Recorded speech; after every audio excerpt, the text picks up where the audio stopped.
émission Parole de femme. Cette semaine, nous allons parler du péché, comment vaincre le péché, parce que pour beaucoup d'entre vous, c'est une lutte. Il y a ce péché qui revient constamment, ce péché dont vous n'arrivez pas à vous débarrasser. Et je crois que cette semaine, il va y avoir des délivrances, il va y avoir aussi des repentances. Alors si c'est votre combat, si c'est votre lutte, ouvrez votre cœur, soyez dans la foi, croyez que le Seigneur va pouvoir agir en votre faveur, même si vous vous dites oui mais ça fait tellement longtemps, j'ai prié plein de fois, on m'a imposé les mains, j'ai fait toutes sortes de choses. Cette semaine est une semaine de délivrance et nous mettons notre foi en action avec vous et nous croyons que oui vous allez vivre cette délivrance, que vous allez vivre cette percée et que le péché dont vous êtes esclave ne sera plus, appartiendra au passé après cette semaine. Alors, bonjour les filles. Bonne Nadine, année. Aurélie, Nadine, vous êtes prêtes pour cette belle semaine de délivrance?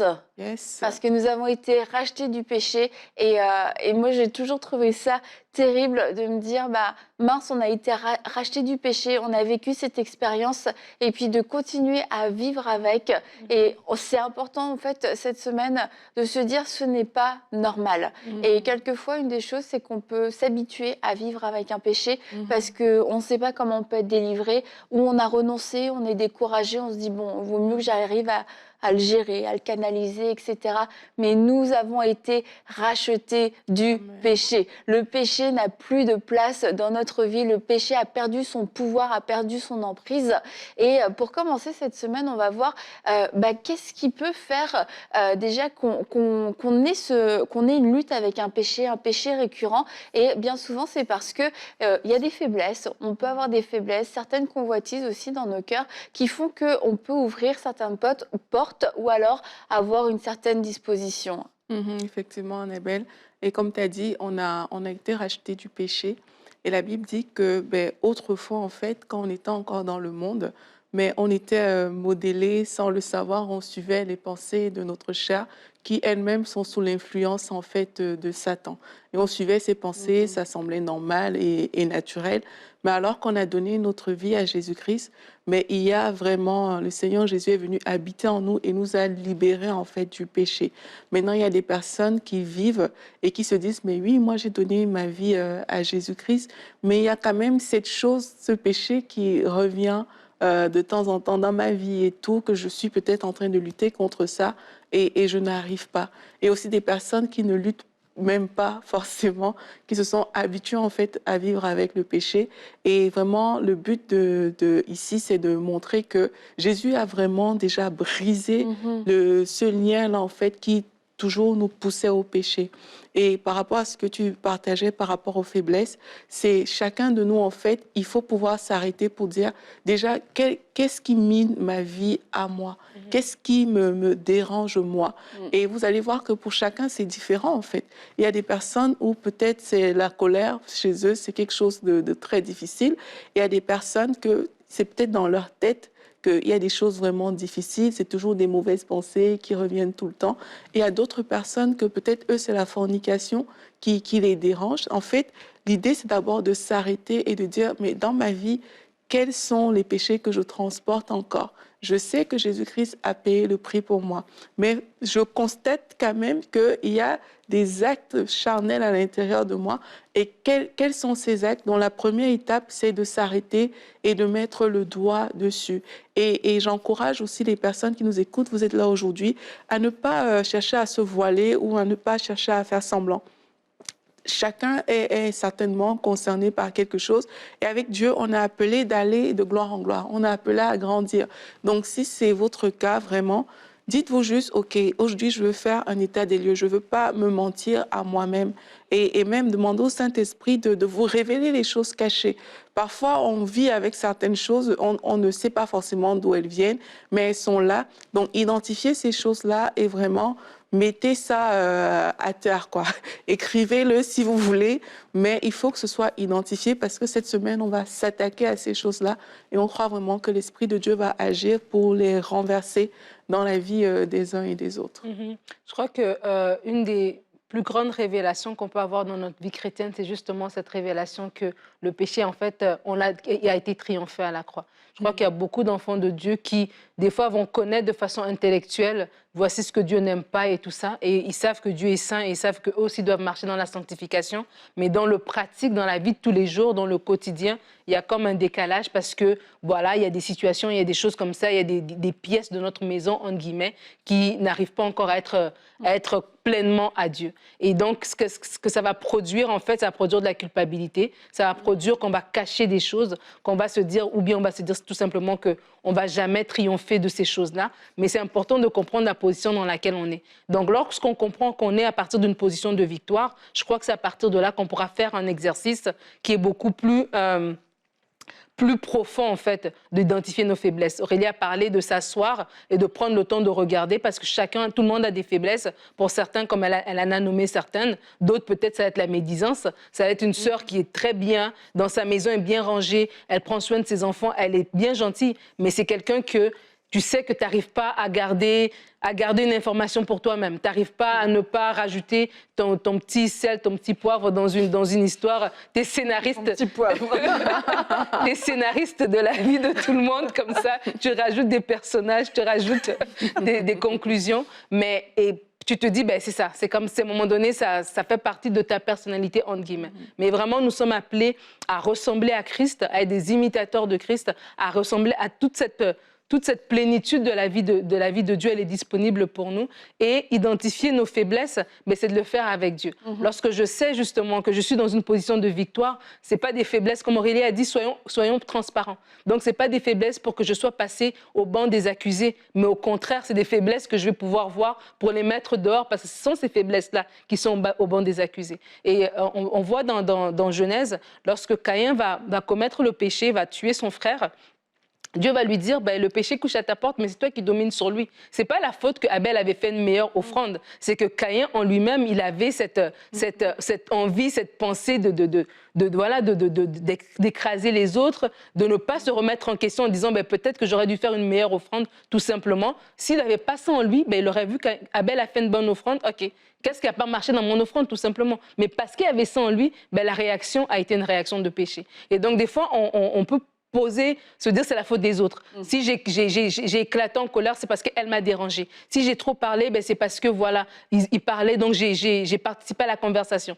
Oui, c'est peut-être la raison extérieure qu'on va donner, mais en fait, si on fait le travail avec Jésus, ben le Saint-Esprit va nous montrer en fait que non, c'est pas les autres. C'est nous, à l'intérieur de nous, on a quelque chose. Et c'est à ce moment-là que cette faiblesse, elle va remonter à la surface. Et parce qu'on le fait avec le Saint-Esprit, ben elle va être enlevée en fait. Et ça va pas se répéter plus tard. Ouais, et même le chemin sera plus light, j'ai envie de dire, parce qu'on le fait avec le Saint-Esprit. Et aussi parce que parfois, justement, il y a des personnes qui identifient vraiment que ça, c'est quelque chose qui me dérange, mais ils essaient d'enlever avec leur propre force. Ils n'essaient pas de le faire avec Dieu. Et même quelquefois, on va voir des personnes qui, parce qu'elles servent, par exemple, le Seigneur, vont penser que c'est suffisant pour couvrir certains péchés, en fait. Mais ce n'est pas vrai. Ce n'est pas parce que vous servez le Seigneur que ça veut dire que vous mettez une belle vie. Et la Bible nous le montre quand on voit, par exemple, quelqu'un comme Démas dans la Bible dit qu'il a abandonné Paul pour les soucis du siècle présent. Ça veut dire qu'à l'intérieur de lui, il y avait des choses qui l'attiraient, en fait. Il y a des choses du monde qui l'attiraient, mais il n'avait pas pris le temps de s'arrêter dessus, au point où, oui, il a servi, oui, on voit son nom dans des lettres où on dit « Je vous salue avec Démas, mon frère » et tout. Mais on voit aussi que le service à lui seul n'a pas suffi pour l'éloigner, en fait.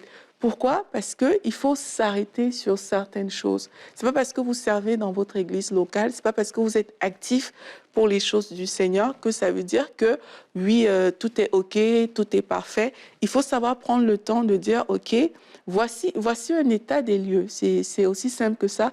Voici l'état des lieux de ma vie et s'arrêter dessus, en fait. Et même, moi, je veux encourager les gens, si peut-être vous savez qu'il y a des choses qui sont susceptibles de vous attirer.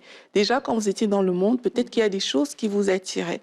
Et ces choses-là, prenez le temps d'analyser. On n'est pas en train de vous dire de vous morfondre ou bien non. Prenez juste le temps d'analyser ces choses. Qu'est-ce qui moi, m'attirait en fait quand j'étais dans le monde? Mais si c'était, par exemple, je ne sais pas, les femmes qui vous attiraient, si vous êtes un homme, mais dans ce cas-là, ben, vous saurez que à mon niveau, je dois faire très attention concernant ce domaine-là. Parce que vous connaissez l'expression qu'on n'attire pas les mouches avec le vinaigre. C'est qu'il y a des choses que Satan va mettre devant vous parce qu'il sait que c'est ça qui est plus facile pour vous. Et ces choses-là, dans le monde, remarquez comment vous vous comportiez. Vous allez voir que, OK, moi, je dois encore faire plus attention à tel domaine dans ma vie.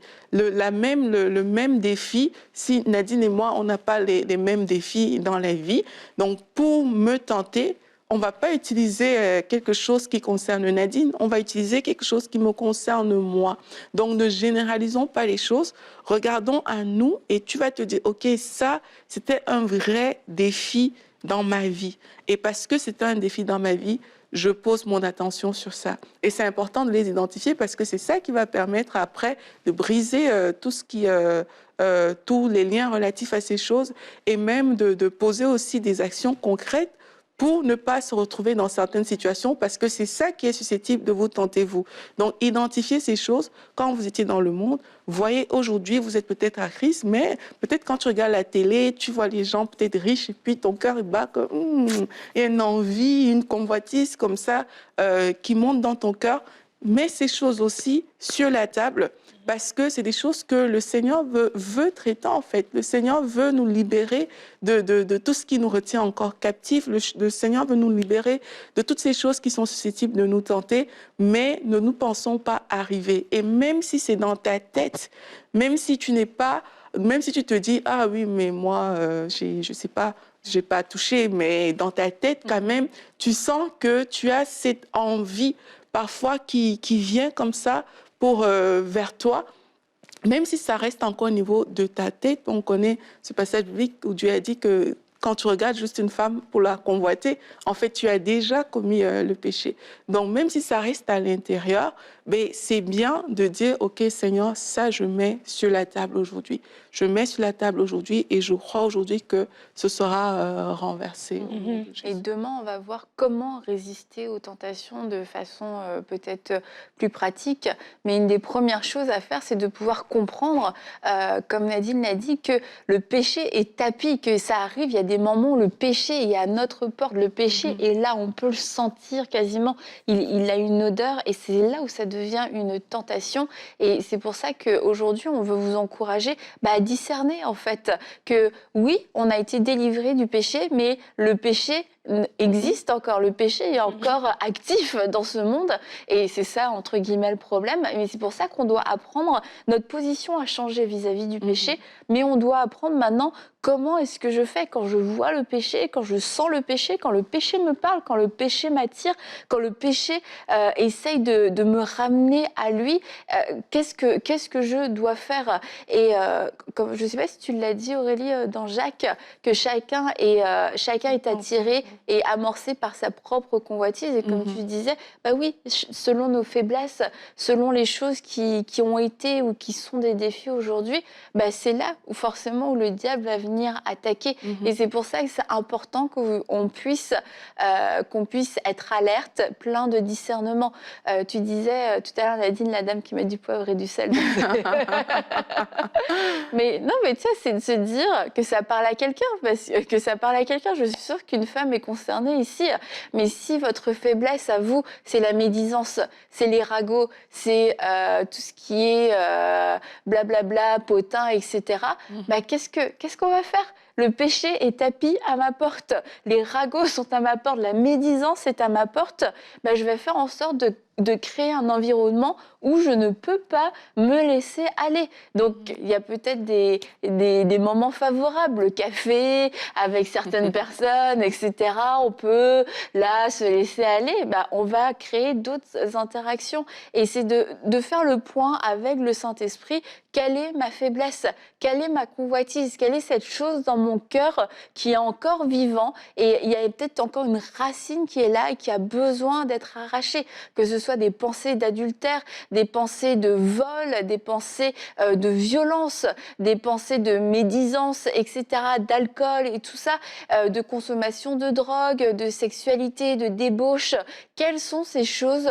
Vous sentez c'est encore vivant. Vous dites oui, je suis né de nouveau, je ne pêche pas, mais je ne peux pas dire que c'est des choses auxquelles je ne pense jamais. C'est des choses qui reviennent régulièrement. Et aujourd'hui, c'est le moment de se poser, de dire, ça, je crois que c'est une faiblesse.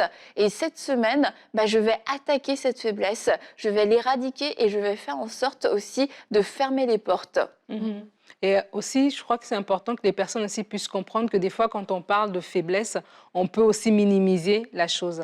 Et ça, c'est un autre aspect aussi. Il y a des personnes aussi qui, tu sais, comme Aurélie parlait tout à l'heure d'une personne qui sert, elle a donné l'exemple de Démas, et je crois que c'est très parlant. Parce que des fois, on est né de nouveau, on a déjà une vie chrétienne engagée, et on peut penser que ça devient comme une espèce de laisser-passer, et ça vient comme...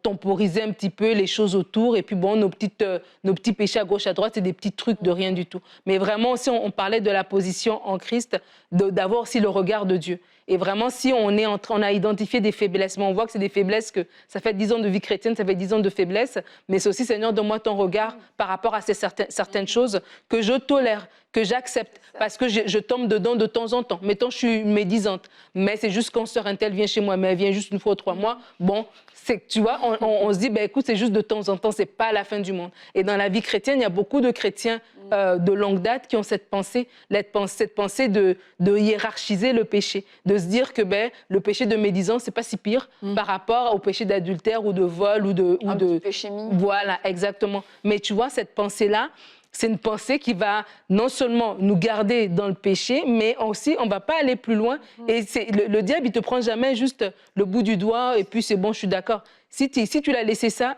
crois-moi bien qu'un jour, il va revenir te prendre le bras au complet, et etc., etc. Donc, il faut vraiment aussi nous-mêmes se positionner et se poser la question, comme Aurélie l'a dit tout à l'heure, de façon vraiment franche.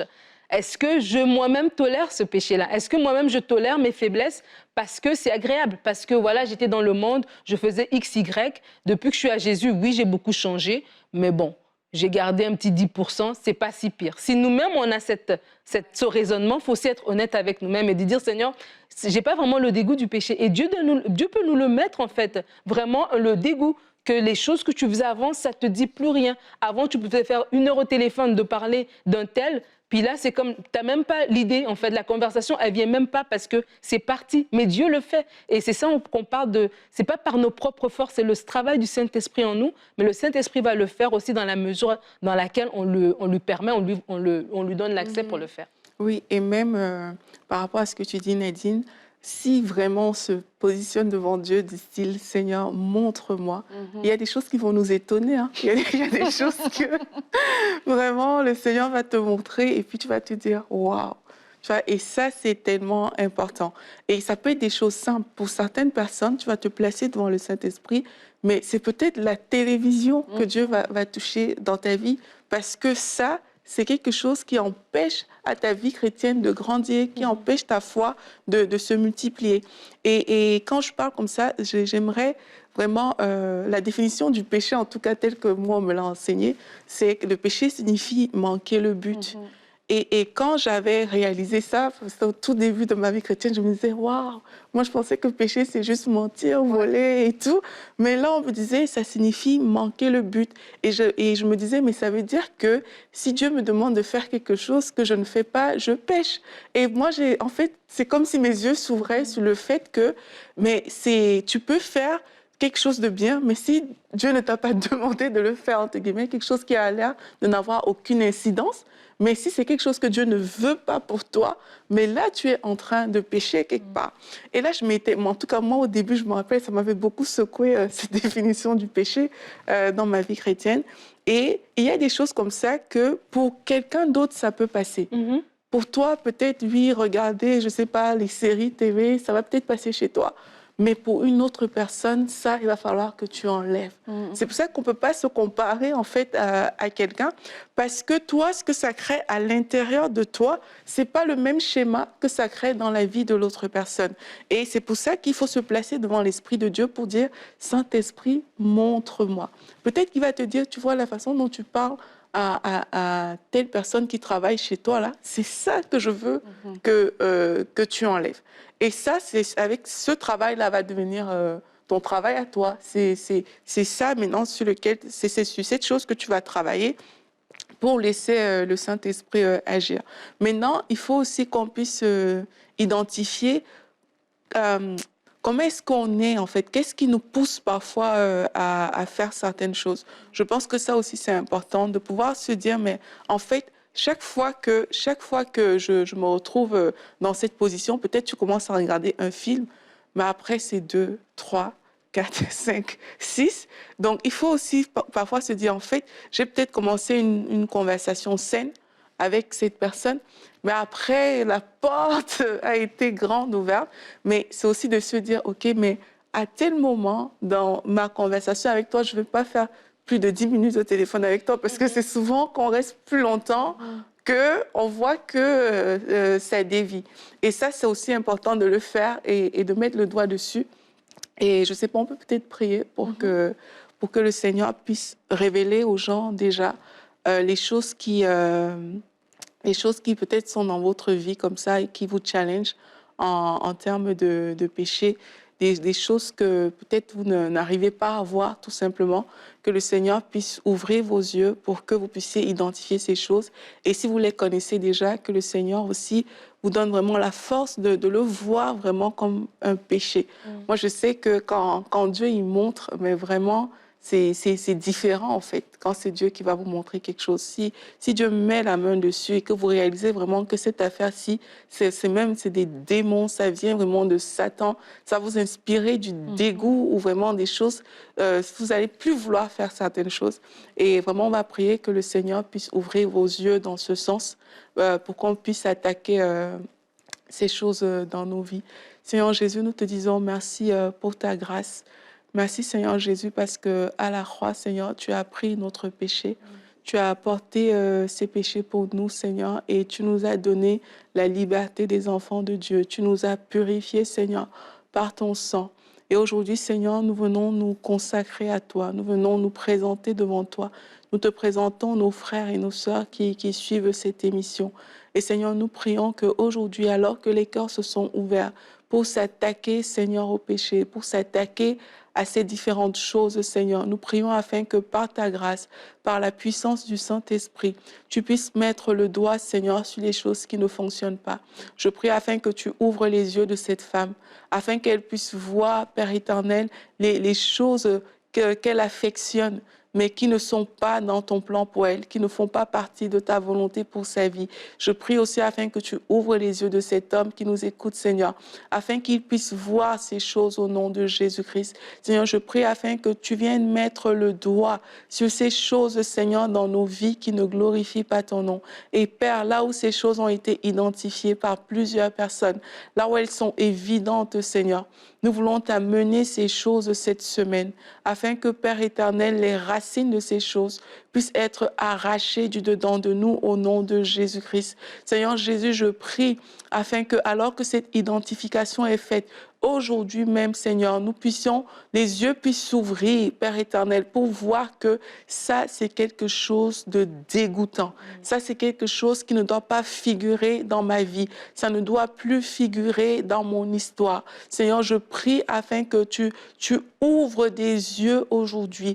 Je prie afin que tes révélations soient le partage de plusieurs aujourd'hui et que cela vienne avec la grâce, Seigneur, la grâce de lâcher prise, la grâce de ne plus rester au même niveau, la grâce de ne plus succomber à cette même tentation. Et Père, je veux te prier pour toutes les personnes qui servent dans des églises locales et qui se livrent à toutes sortes de péchés et à cause de la honte, à cause de la culpabilité, ces personnes ont peur, en fait, Seigneur, même de le dire et ont choisi de s'habituer à ces choses.